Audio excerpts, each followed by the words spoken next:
안녕하세요, 여러분. 반갑습니다. 9월 23일입니다. 좋은 하루의 시작입니다. 오늘 이 아침에도 하루를 시작하면서 하나님 말씀 듣기 위해 오늘의 만남 문을 열고 들어오신 여러분 진심으로 환영합니다. 하나님은 우리를 도우시는 분이시죠. 하나님은 우리를 세우시는 분이고 살리시는 분이십니다. 오늘 우리를 도우시고 살리시고 세우시는 그 하나님의 은혜로 말미암아 오늘도 저와 여러분의 인생이 최고의 인생, 최고의 복된 삶, 아름다운 인생들을 살아갈 수 있게 되길 간절히 소망합니다. 오늘도 함께 나눌 말씀 기대하시고요. 이 말씀 가운데 거하시면서 오늘 하루 정말 축복의 하루, 정말 명품 인생, 그런 복된 하루 만들어갈 수 있길 소망합니다. 오늘 9월 23일 여러분과 함께 나눌 말씀은요. 사도행전 16장에 있는 말씀입니다. 사도행전 16장 22절부터 34절 말씀입니다. 제가 여러분을 대표해서 읽겠습니다. 22절부터 무리가 일제히 일어나 고발하니 상관들이 옷을 찢어벗기고 매로 치라 하여 많이 친 후에 옥에 가두고 간수에게 명하여 든든히 지키라 하니 그가 이러한 명령을 받아 그들을 깊은 옥에 가두고 그 발을 착고에 든든히 채웠더니 한밤중에 바울과 실라가 기도하고 하나님을 찬송하며 죄수들이 듣더라. 이에 갑자기 큰 지진이 나서 옥토가 움직이고 문이 곧다 열리며 모든 사람의 매인 것이 다 벗어진지라. 간수가 자다가 깨어 옥문들이 열린 것을 보고 죄수들이 도망한 줄 생각하고 칼을 빼어 자결하려 하거늘 바울이 크게 소리질러 이르되 내 몸을 상하게 하지 말라. 우리가 다 여기 있노라 하니 간수가 등불을 달라고 하며 뛰어들어가 무서워 떨며 바울과 실라 앞에 엎드리고 그들을 데리고 나가 이르되 선생들이여 내가 어떻게 하여야 구원을 받으리이까 하거늘 이르되 주 예수를 믿으라. 그리하면 너와 내 집이 구원을 받으리라 하고 주의 말씀을 그 사람과 그 집에 있는 모든 사람에게 전하더라.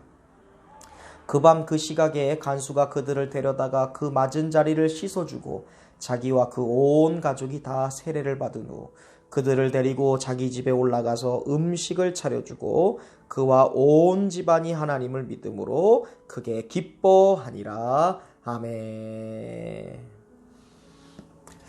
네, 오늘 저는 이 사도행전 16장 22절 24절에 있는 말씀을 통해서 살리시는 하나님이라는 제목으로 말씀의 은혜를 나누고자 합니다. 이 소아시아 지역에서 바울이 복음을 전하던 중에 어느 날 밤 바울이 환상을 보았습니다.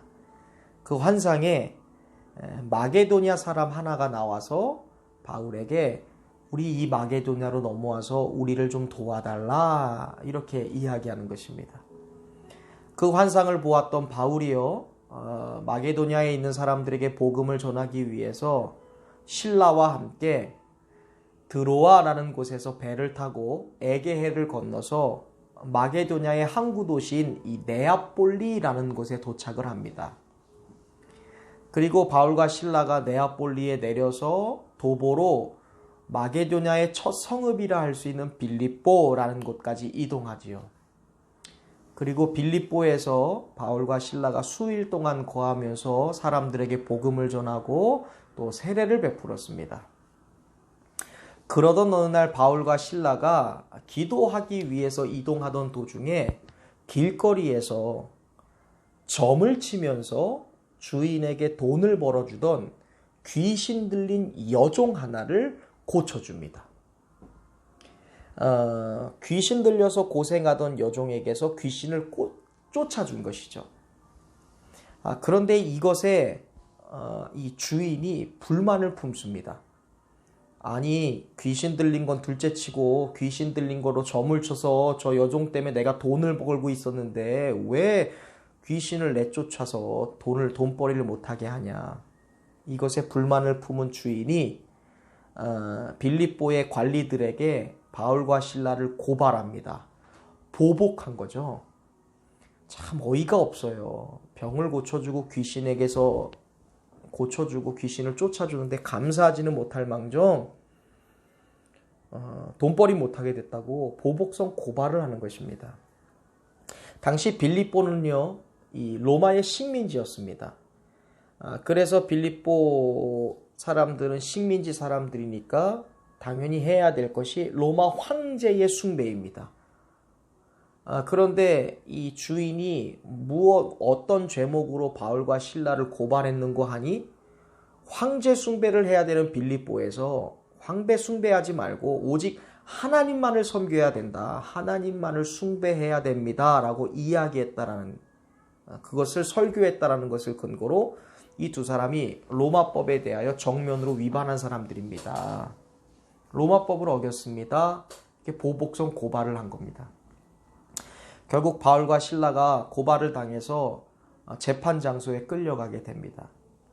당시 바울과 실라를 재판했던 로마 사람들은 무슨 죄를 물어서 형벌을 가해야 되니까 그 당시에 이렇게 돼 있어요. 21절에 우리가 받지도 못하고 행하지도 못할 풍속을 전한다. 우리가 따르지도 못하고 행하지도 못하고 들어본 적도 없는 소위 말하는 복음이죠. 그 복음을 전해서 20절에 우리 성을 소란하게 한다. 이게 죄목이에요. 우리가 사는 마을을 소란하게 한 죄라는 죄목을 씌워갖고요. 바울과 실라의 옷을 벗기고요. 아주 고통스러운 매질을 가하게 됩니다. 그리고 그 발에 착고를 채워서 감옥에 가두되 간수 하나를 둔 다음에 그에게 명령하여 단단히 지켜, 든든히 지켜 이렇게 합니다. 억울하죠.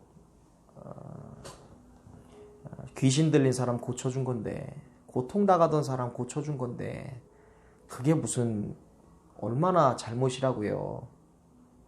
더군다나 복음 전하다가 이런 일 생긴 거잖아요. 환상 보고 도와달라고 해서 와서 복음 전하고 예수 복음 전하고 세례 주고 천국의 소망 준 것이 뭐가 그렇게 큰 죄입니까? 복음 전한 일로 매를 맞기도 하고요. 옷이 찢김 당하고요. 감옥까지 갇히는 거예요. 누구나 원망할 만합니다. 원망할 만하죠. 또한 누구나 이런 고난을 받으면요. 억울할 만해요. 하나님 다른 것도 아니고요. 예수의 이름으로 병든 자 고쳐준 건데 복음 전하는데 내가 매질당할 이유입니까? 감옥 갇힐 이유인가요? 어떻게 저희에게 이렇게 할 수 있습니까? 어떻게 저희가 감옥에 갇힐 수 있습니까? 하나님을 향해서 누구나도 불만 섞인 이야기를 할 법합니다. 그런데 여러분, 바울과 실라는 그렇게 하지 않았어요. 원망하지 않았고요. 낙심하지도 않았어요. 어떻게 그럴 수 있을까 생각해 보니까요. 바울과 실라는요. 단연간의 경험으로, 단연간의 신앙의 그런 경험으로 하나님이 자신들을 절대로 버리시지 않을 거라는 것을 확신하고 있었고 믿고 있었어요. 그런 억울한 상황과 그러한 장면에서 바울과 실라는요, 하나님을 원망하거나 불평하거나 낙심하지 않았어요. 오히려 25절에 보면 바울과 실라가 기도하고 오히려 하나님을 찬송했다. 모든 제수들이 들을 만큼의 크기로 찬송하고 하나님께 기도했다라고 말씀하고 있습니다. 매질당한 상처로 온몸이 지금 끊어질 듯 아파요. 고통스럽습니다. 잘려나갈 듯 고통스러워요. 감옥인데 깊은 감옥이잖아요. 아마 지하 감옥이었을 거예요. 습한 공기입니다. 곰팡이 냄새가 코를 찌르는 듯한 그런 곳입니다. 그리고 그 차디찬 감옥 속에서 바울과 실라가 낙심하거나 원망하지 않고 하나님께 감사하였고 오히려 기도하였고 하나님을 찬송했다라고 말씀하고 있어요. 어떤 상황과 상관없이요. 자기들이 처해 있는 환경과 상관없이 그들이 관계없이 예배하고 하나님을 찬송하고 기도한 것입니다. 그들이 드린 기도는요. 아마 하나님 이 상황과 이 환경, 이 고난을 이길 만한 힘을 주시옵소서라고 했던 간구의 기도였을 거예요. 포기하지 않은 기도였을 거예요. 이 어려운 상황 속에서도 하나님은 역사하고 계시고 우리를 다스리고 계시고 우리를 분명히 살리실 거라는 믿음의 표현이었을 거예요. 그런데 한밤중에 바울과 실라가 한참을 기도하고 찬양하던 그 순간 놀라운 일이 일어났습니다. 놀라운 일이. 26절에 보니까요. 갑자기요. 큰 지진이 일어났어요. 그리고 옥터가 움직이기 시작했고요. 옥터에 있는, 감옥에 있는 모든 문이 열렸다라고 말씀하고 있습니다. 그리고 26절 하반절에 보면 바울과 실라를 포함한 모든 사람, 그러니까 감옥에 있었던 모든 죄인들에 매어졌던 그런 쇠사들과 모든 것들이 다 어떻게 돼요? 착고가 다 풀려나는 역사가 있었습니다. 환경을 초월하여 지금 드렸던 바울과 실라의 기도, 환경을 초월하여 찬양했던 그들의 예배, 찬양, 그것이 바로 하나님의 초자연적인 역사를 이루어냈다라고 성경은 분명히 말씀하고 있어요. 그래서 우리가 기도해야 돼요, 여러분. 우리가 찬송해야 될 이유가 여기에 있어요. 하나님의 초자연적인 역사는 우리의 환경을 초월한 기도와 찬송을 도구로 사용하여 하나님이 일하신다는 것이죠. 왜? 우리가 기도하고 찬양하지 않으면 그거는 그냥 초자연적인 역사로 끝나요. 근데 하나님이 초자연적으로 역사하시는 것, 그것이 우리의 기도와 찬양의 통로를 통해 나타날 때 그것은 하나님의 기적이고 하나님의 역사고 하나님의 함께하고 계시는 생생한 증언이 되는 것이죠. 실제가 되는 것이에요. 그래서 기도해야 돼요, 여러분. 그래서 찬양해야 돼요. 그래서 예배를 포기하면 안 돼요. 하나님은 그들의 기도와 찬양과 동시에 초자연적인 역사를 일으키셨습니다. 그런데 놀랍게도 보초를 쏘다가 깜빡 잠들었던 이 간수가 큰 지진에 놀라서 잠에서 깨었어요. 27절. 그리고 그가 잠에서 깨어서 감옥을 보니까 온 옥문들이 열린 것을 보았어요. 그리고 죄수들이 다 도망갔겠구나, 그렇게 생각했어요. 이어지는 장면에서 이 간수가 옥문이 열리고 죄수들이 다 도망갔다고 생각하니까 이 도망간 죄수들로 인해서 이제 자기가 받아야 될 엄벌을 생각했던 것 같아요. 그리고 두려운 마음이 임했습니다. 죄수들이 다 도망친 일이, 그것으로 인해서 간수가 받게 될 엄벌이 얼마나 큰 걸지는 모르겠어요. 우리가 로마법을 알 수 있는 건 아니니까요. 그러나 간수가 자신이 가진 검을 뽑아서 27절에 자기가 가지고 있던 칼을 빼어서 자결하려 하였다라는 것을 보건대 아마 죄수들을 놓치거나 죄수들이 도망가 버리면 그것을 지키고 있었던 간수가 받아야 될 형벌이라는 것은 죄수들이 받아야 될 형벌을 대신 받거나 아니면 죄수들을 놓친 일의 모든 책임을 물어서 아마 이 간수가 사형을 당해야 될지도 모르는 일이었을 것 같아요. 왜? 그게 아니면 자결할 필요가 없잖아요. 내가 사형을 당하건다 아니면 사형당할 죄수를 놓쳤기 때문에 그가 받을 형벌을 내가 대신 받아야 됐기 때문에 27절에 이 사람이 칼을 빼서 자결하려 하는 거예요. 그만큼 이 사람이 받아야 될 엄벌이 중하다라는 것을 보게 되죠. 그 순간 감옥 안에 있었던 바울이 놀라서 크게 소리를 지릅니다. 멈추세요. 그만두세요. 스톱. 하던 일 하지 마세요. 하려고 하던 일 제발 멈추세요. 당신의 몸을 상하게 해서는 안 됩니다. 우리가 다 여기 있습니다. 그 순간 간수가 깜짝 놀라서 등불을 가지고 불이 나게 감옥 안으로 들어옵니다. 간수는 이내 자기에게 소리쳤던 그 사람이 밤새 옥 안에서 하나님의 이름을 찬송하고 하나님께 기도를 드렸던 바울과 실라라는 것을 알게 되었습니다.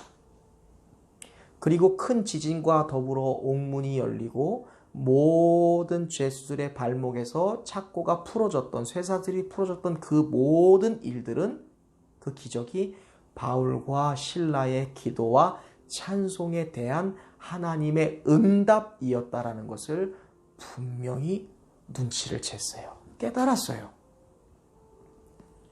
그 즉시 간수가요 29절에 무서워 떨면서 바울과 실라 앞에 엎드렸다고 얘기합니다.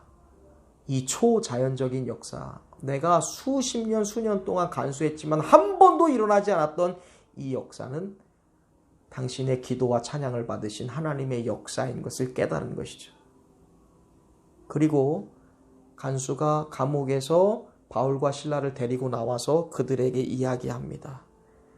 선생님, 제가 어떻게 해야 구원을 받을 수 있습니까? 그러자 바울이요, 너무나도 유명한 말을 해요. 31절입니다. 이르되 주 예수를 믿으라. 그리하면 너와 내 집이 구원을 받으리라. 그리고 나서 바울과 실라는 감옥에서 나옵니다. 그리고 그 간수와 그 간수의 온 집안 사람들에게 복음을 전했습니다. 하나님의 말씀을 전했어요. 그리고 간수는요, 매를 맞아서 상처가 났던, 온몸이 상처투성이었던 바울과 실라의 상처난 그 부위를 씻어주었어요. 치료해 준 거예요. 그리고 바울은요, 그 간수와 더불어 그 가족들에게 믿음의 증표로 세례를 베풀었다라고 성경은 말씀하고 있습니다. 그 순간 간수와 그 가족들은 지체하지 않고 세례를 받았습니다. 여러분, 불과 몇 시간 전만 해도 간수가 어떤 사람이에요? 이제 나의 삶이 끝났다. 죄수들 다 도망가 버렸으니까 이제 난 끝이야. 그런 마음을 가지고 자결하려 하였던 그 사람입니다. 그 간수입니다. 이제 그는 변화되어 자신은 물론이요 온 가족이 하나님을 믿게 된 것으로 말미암아 32절, 34절에 크게 기뻐하는 사람이 되었다라고 말씀하고 있어요. 전혀 다른 사람으로 바뀐 것입니다. 지나고 보면 바울과 실라가 감옥에 갇힌 이유가 무엇일까요? 소아시아에 있던 바울에게 나타나서 우리를 도와달라라고 외쳤던 그 마게도냐 사람은 과연 누구였을까요? 억울하게 감옥에 갇힌 것, 억울하게 누명 쓰고 옥에서 갇히고 매질당한 그 모든 것, 결국 이 간수와 그의 가정을 구원하시기 위한 하나님의 놀라운 섭리였다라는 것을 우리는 보게 되죠. 살리고자 하는 하나님, 살리시는 하나님의 역사인 거예요. 간수는 삶을 포기하려던 자일이었습니다. 그런데 하나님의 놀라운 은혜로 건짐을 받았습니다. 그 영혼이 구원을 받게 되었어요. 나아가 그의 가족과 모든 사람들은 주 예수 그리스도를 믿게 되었고 다 세례를 받았습니다. 이처럼 바울과 실라는 많은 매를 맞았고요. 알 수 없는 이유로 옥에 갇혔어요. 억울합니다. 고난을 받은 것이죠. 그런데요, 그 고난과 비교할 수 없는 한 영혼의 구원, 그리고 그 가족의 영혼까지도 구원할 수 있었다라는 것이죠. 사랑하는 여러분, 오늘 우리는요, 사도행전 16장에 있는 말씀을 통해 살리시는 하나님이라는 제목의 말씀을 나누고 있습니다. 혹시 우리의 삶이 감옥에 갇힌 바울의 일행처럼, 바울과 실라처럼 우리의 삶이 이유를 알 수 없는 고난을 만날 때가 있다는 것이죠. 어려운 일을 만날 때가 있습니다. 그런데 우리가 깨닫는 것은 그 고난과 어려움에 우리가 직면한 순간 우리가 변치 않는 마음으로 기도하고 찬양하고 하나님을 예비하고 그 하나님을 향한 신앙과 믿음을 표현했던 바울과 실라처럼 우리가 그 자리에서 함께 기도하고 찬양할 때 우리의 삶에 닿아 있는 어떠한 어려움 속에서도 우리가 그렇게 믿음을 다해 하나님을 신뢰할 때 하나님은 우리가 상상할 수 없는 초자연적인 모습으로 우리를 돕는다라는 것을 알게 되었어요. 왜? 우리를 살리시는 분이시니까요.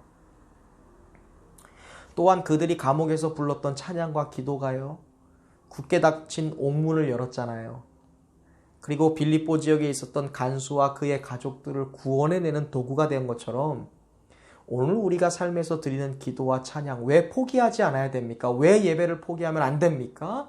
그것은 우리의 삶에 놀라운 기적을 일으키기 때문에 그래요.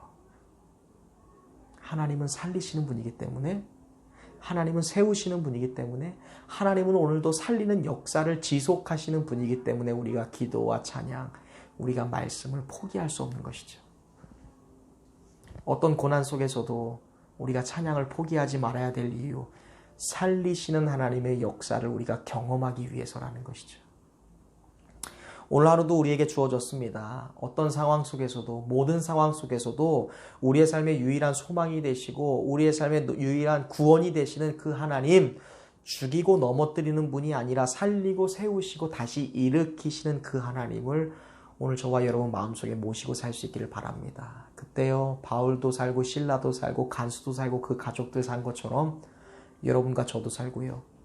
우리도 살고 너희도 살고 우리 가정도 살고 너희 가정도 살고 우리나라도 살고 이 세계와 열방도 사는 그런 초자연적인 역사를 하나님께서 우리에게 베푸실 줄로 믿습니다. 기도하십시오.